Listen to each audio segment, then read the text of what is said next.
Hello दोस्तों, आप सभी का हमारे यूट्यूब चैनल यूपी वाला क्लासेस में स्वागत किया जाता है। आज के इस वीडियो में हम लोग यूपी बोर्ड परीक्षा 2023 के लिए कक्षा 12 का विषय भौतिक विज्ञान का जो मॉडल पेपर है 2023 परीक्षा के लिए उसको डिस्कस करेंगे। जी हाँ दोस्तों, इस वीडियो में हम लोग यूपी बोर्ड परीक्षा 2023 के लिए क्लास 12th सब्जेक्ट फिजिक्स के मॉडल पेपर को डिटेल में डिस्कस करेंगे कि आपको 2023 एग्जामिनेशन में किस तरह का क्वेश्चन मिलेगा, कौन सा क्वेश्चन कितने नंबर का आएगा, किस क्वेश्चन के पार्ट में कितने क्वेश्चन पूछे रहेंगे। इन सारी बातों पर आज हम लोग डिटेल में चर्चा करेंगे। तो अगर आप कक्षा 12वीं के छात्र हैं तो इस वीडियो को लास्ट तक जरूर देखिएगा, ये वीडियो आपके लिए बहुत ही महत्वपूर्ण है। तो चलिए बिना टाइम वेस्ट किए वीडियो को स्टार्ट करते हैं। तब तक के लिए यदि आप हमारे चैनल पर नए हैं तो हमारे चैनल को सब्सक्राइब कीजिए, और आपको अगर वीडियो पसंद आए तो वीडियो को लाइक कीजिए और अपने दोस्तों के साथ इस वीडियो को अधिक से अधिक शेयर कीजिए ताकि वो भी इस वीडियो का लाभ उठा सकें। तो चलिए आगे बढ़ते हैं। तो आप सभी को पता है कि आपका जो पेपर होगा फिजिक्स का क्लास 12th के लिए वो 70 नंबर का पेपर होगा, और इसके लिए जो आपको समय दिया जाएगा वो 3 घंटे 15 मिनट का आपके पास समय रहेगा। और ये जो PDF है इसके बारे में बता दूं मैं, ये PDF यूपी बोर्ड के ऑफिशियल वेबसाइट से डाउनलोड किया गया है। तो आप यूपी बोर्ड के ऑफिशियल वेबसाइट पर जाकर इस PDF को डाउनलोड कर सकते हैं, और इस PDF में जितने भी प्रश्न हैं आप इन सारे प्रश्नों को अच्छे तरीके से अगर संभव हो तो तैयार कर लीजिएगा, क्योंकि हो सकता हो इस PDF में से कुछ क्वेश्चन आपको डायरेक्ट आपके बोर्ड एग्जामिनेशन में मिल जाए। तो चलिए PDF में आगे बढ़ते हैं और देखते हैं यहाँ पर निर्देश में कुछ लिखा हुआ है, क्या क्या निर्देश दिया हुआ है। एक एक करके सारे पॉइंट्स को पढ़ते हैं। तो पहला जो निर्देश है वो है सभी प्रश्न अनिवार्य हैं। फिर दूसरा निर्देश है इस प्रश्न पत्र में 5 खंड हैं, खंड अ, खंड ब, खंड स, खंड द तथा खंड य। फिर तीसरा जो निर्देश है वो है खंड अ बहुविकल्पी प्रश्न तथा प्रत्येक प्रश्न 1 अंक का है। खंड ब अति लघु उत्तरीय प्रश्न तथा प्रत्येक प्रश्न 1 अंक का है। फिर पांचवा जो है वो है खंड स लघु उत्तरी प्रकार के हैं, प्रत्येक प्रश्न 2 अंक का है। फिर छठा जो है वो है खंड द लघु उत्तरी प्रकार के हैं, प्रत्येक प्रश्न 3 अंक के हैं। फिर जो सातवां है वो है खंड य विस्तृत उत्तरी, प्रत्येक प्रश्न 5 अंक के हैं। इस खंड के चारों प्रश्न में आंतरिक विकल्प का चयन प्रदान किया गया है।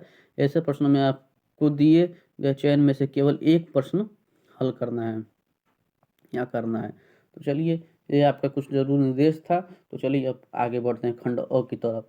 और खंड अ जो है वो बहुविकल्पी प्रश्न आपको दिया हुआ है, और सभी प्रश्न आपको 1-1 नंबर के हैं। तो पहला जो प्रश्न यहाँ पे वो आपके लिए 1 नंबर का है, को आप यहाँ पे देख सकते हैं।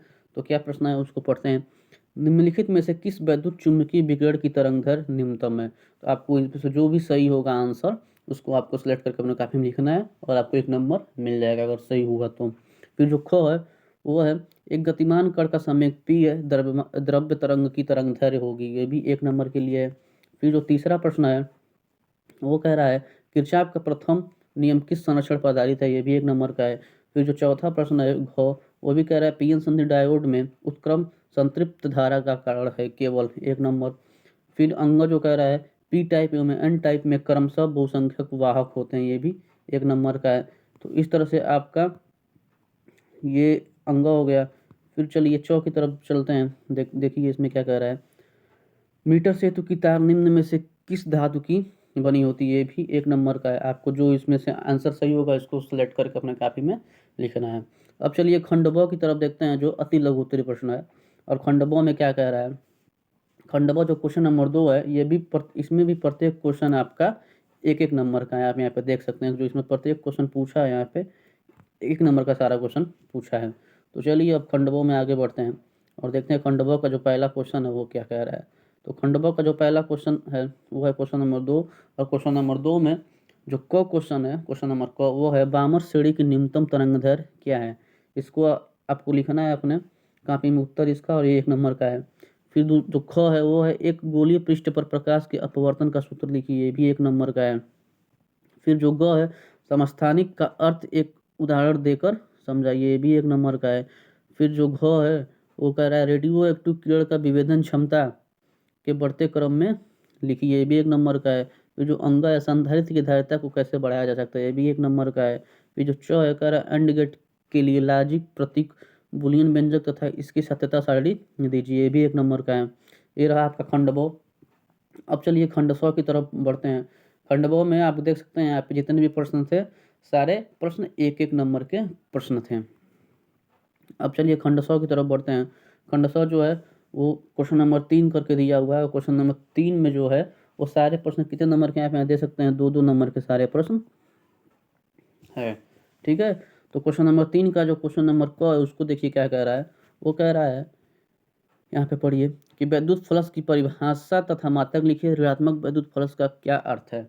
इसका आपका कितने नंबर में पूछा है, 2 नंबर में पूछा है। फिर एक तार में 5 एम्पियर की धारा बह रही है, तार के अनुप्रस्थ काट से प्रति मिनट कितने इलेक्ट्रॉन गुजरते हैं, ये भी 2 नंबर में पूछा है।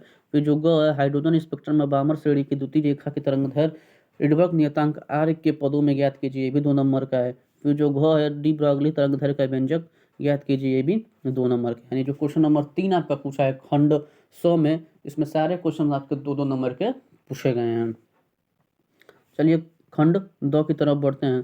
तो जो खंड 2 है यहाँ पे आप देख सकते हैं, इसमें जो सारे क्वेश्चन है वो 3-3 नंबर के सारे क्वेश्चन आपको यहाँ पे देखिए पूछा है। तो चलिए खंड 2 का जो क्वेश्चन नंबर 4 है, क्वेश्चन नंबर 4 में जो क्वेश्चन नंबर क है उसको पढ़ते हैं, देखते हैं क्या लिखा हुआ है। तो क्वेश्चन नंबर जो क है वो कह रहा है, परस्पर संपर्क में रखे 2 पतले लेंसों के संयोजन की फोकस दूरी के लिए सूत्र निगमित कीजिए, 3 नंबर में पूछा है। फिर जो क्वेश्चन नंबर ख यहाँ पे है, आइंस्टीन के प्रकाश वैद्युत समीकरण का निगमन कीजिए, ये भी आपका 3 नंबर का है। साइज थोड़ा सा पतला कर लें इसका। फिर जो क्वेश्चन नंबर ग है वो कह रहा है, ब्रूस्टर के नियम से सिद्ध कीजिए कि अपवर्तित तथा परावर्तित किरणें परस्पर लंबवत होती हैं, ये भी 3 नंबर का है। फिर जो घ है वो कह रहा है, एम्पियर का परिपथी नियम लिखिए तथा इसकी सहायता से एक अनंत लंबाई के सीधे धारावाही तार से स्मॉल आर दूरी पर चुंबकीय क्षेत्र का सूत्र स्थापित कीजिए, ये भी 3 नंबर का है।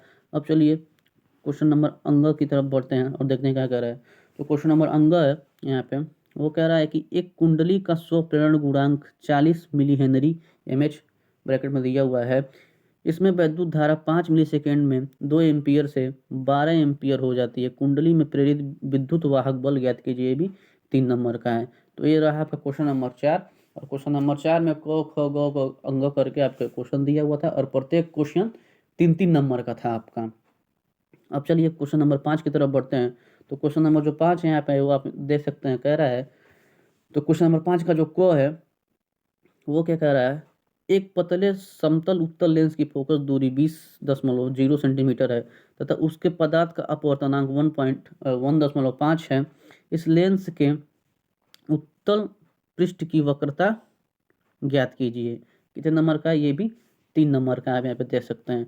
फिर जो क्वेश्चन नंबर 5 का ख है वो क्या कह रहा है, कह रहा है किसी छोटी दूरबीन के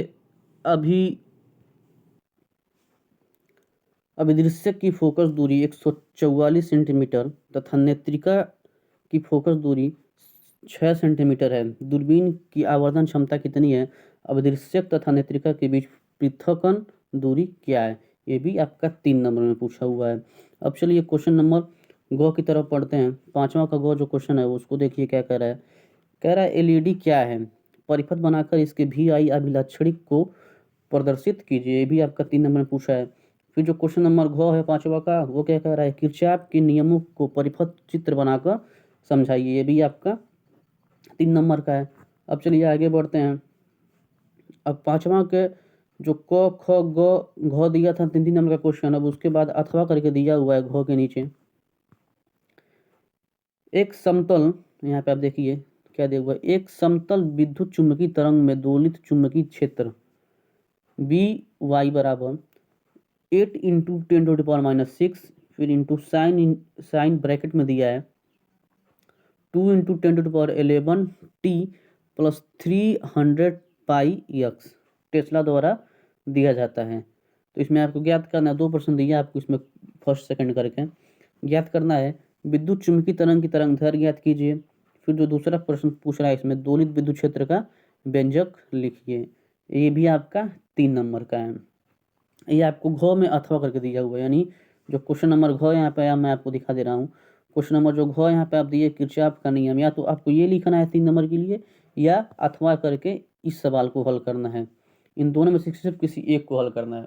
अब चलिए क्वेश्चन नंबर अंग की तरफ बढ़ते हैं। तो क्वेश्चन नंबर अंग का आप यहाँ पे देखिए क्या लिखा है। कह रहा है किसी उत्तेजित हाइड्रोजन परमाणु की इलेक्ट्रॉन की ऊर्जा -3.4 इलेक्ट्रॉन वोल्ट है। इस इलेक्ट्रॉन का कोणीय संवेग ज्ञात कीजिए। दिया है कि n की कक्षा में इलेक्ट्रॉनों की ऊर्जा -13.6 अपान n स्क्वायर इलेक्ट्रॉन वोल्ट होती है। ब्रैकेट में h बराबर दिया है 6.6 इंटू 10⁻34 जूल सेकेंड। ये आपका क्वेश्चन नंबर अंगर था और ये भी आपका 3 नंबर का था। ये प्रश्न संख्या 5 में भी आपको 3 नंबर के क्वेश्चन अंग तक दिए हुए हैं, क से अंग तक। अब चलिए खंड य की तरफ बढ़ते हैं। जो खंड य यहाँ पे आप देख सकते हैं, इसमें जो क्वेश्चन नंबर 6 है वो क्या कह रहा है। कह रहा है संधारित्र की धारिता परिभाषित संधारित्र की धारिता की परिभाषा लिखिए। समांतर प्लेट संधारित्र की धारिता का व्यंजक प्राप्त कीजिए। इसकी धारिता कैसे बढ़ाई जा सकती है। तो इन सारे प्रश्नों का उत्तर आपको लिखना है। और ये आपका जो क्वेश्चन नंबर 6 है ये आपका 5 नंबर के लिए दीर्घ उत्तरीय प्रश्न है। तो क्वेश्चन नंबर 6 में आपको या तो ऊपर वाला लिखना है या नीचे इसके अथवा करके दिया हुआ है। तो अथवा वाला जो प्रश्न है, चलिए उसको पढ़ते हैं क्या दिया हुआ है। कह रहा है रेखीय आवेश घनत्व से क्या तात्पर्य है। गॉस की प्रमेय की सहायता से एक समान रूप से आवेशित अनंत लंबाई के सीधे तार के निकट वैद्युत क्षेत्र की तीव्रता के लिए व्यंजक प्राप्त कीजिए। ये भी आपका 5 नंबर का है। तो आपको क्या करना है, क्वेश्चन नंबर जो 6 दिया हुआ है यहाँ पे, तो क्वेश्चन नंबर 6 में आपको या तो सिर्फ ऊपर वाला क्वेश्चन हल करना है या उसका उत्तर लिखना है, या अथवा के जो नीचे दिया हुआ है ये क्वेश्चन, या सिर्फ आपको इसको हल करना है। दोनों में से किसी एक को ही हल करना है आपको। और दोनों क्वेश्चन 5-5 नंबर के हैं। दोनों हल नहीं करना है क्योंकि यहाँ पे अथवा दिया हुआ है, आप यहाँ पे देख सकते हैं। तो अगर आप दोनों हल करेंगे तो सिर्फ आपका टाइम वेस्ट होगा, आपको कोई भी नंबर एक्स्ट्रा नहीं मिलेगा। इससे सिर्फ आपके समय की बर्बादी होगी। तो चलिए अब इसके आगे पढ़ते हैं। इसके आगे दिया हुआ है क्वेश्चन नंबर जो 7 है, यहाँ पे आप देख सकते हैं ये क्या कह रहा है। तो क्वेश्चन नंबर जो 7 कह रहा है वो कह रहा है 2 × 10⁻10 मीटर त्रिज्या के वृत्ताकार मार्ग पर एक इलेक्ट्रॉन 3 × 10⁻6 मीटर पर सेकंड की एक समान चाल से चक्कर लगा रहा है। वृत्ताकार मार्ग के केंद्र पर उत्पन्न चुंबकीय क्षेत्र की गणना कीजिए। अब ब्रैकेट में दिया हुआ है ब्रैकेट में दिया हुआ है क्या दिया हुआ है, U0/4π = 10⁻7 वेबर पर एम्पियर मीटर। और इलेक्ट्रॉन का जो आवेश यहाँ पे दिया हुआ है E बराबर 1.6 × 10⁻19 कूलाम। इसके नीचे आप देख सकते हैं यहाँ पे। और ये भी क्वेश्चन जो है क्वेश्चन नंबर 7 5 नंबर का है। फिर इसके नीचे अथवा करके यहाँ पे दिया हुआ है दो समांतर, यहाँ पे पढ़िए इसको, दिया हुआ है दो समांतर धारावाही चालकों के बीच कार्य करने वाले बल का सूत्र प्राप्त कीजिए। क्वेश्चन नंबर 7 अथवा करके, ये भी आपका 5 नंबर का है। तो क्वेश्चन नंबर 7 में भी आपको 2 क्वेश्चन दिए हुआ अथवा करके, और इसमें भी आपको क्या करना है, दोनों में से सिर्फ किसी एक को ही करना है। या आप ऊपर वाला की सॉल्व कीजिए या इस नीचे वालों को सॉल्व कीजिए। दोनों को सॉल्व नहीं करना है। दोनों का जो नंबर है 5-5 नंबर का दोनों है। तो अगर दोनों में से आप कोई एक सॉल्व करेंगे तो आपको 5 नंबर ही मिलेगा। अगर आप दोनों सॉल्व करेंगे तब भी आपको 5 नंबर ही मिलेगा, 10 नंबर नहीं मिल जाएगा यहाँ पे। इससे सिर्फ आपका टाइम वेस्ट होगा, बर्बाद होगा। तो चलिए अब क्वेश्चन नंबर 8 की तरफ बढ़ते हैं और देखते हैं क्वेश्चन नंबर 8 क्या कह रहा है। तो क्वेश्चन नंबर जो 8 है यहाँ पे कह रहा है, ये भी 5 नंबर का है। कह रहा है LCR संयोजन के लिए श्रेणी क्रम अनुनादी परिपथ बनाइए। इस परिपथ के लिए अनुनादी आवृत्ति का सूत्र कीजिए। अनुनादी आवृत्ति प्रतिरोध पर कैसे निर्भर करती है। ये आपका क्वेश्चन नंबर 8 है। अब इसके नीचे अथवा करके दिया हुआ है यंग के प्रयोग में 4000 एंगस्ट्रॉम तरंगदैर्घ्य का प्रकाश प्रयुक्त करने पर 2.0 मीटर दूरी पर स्थित पर्दे पर दीप्त फ्रिंज की चौड़ाई 0.6 मिलीमीटर प्राप्त होती है।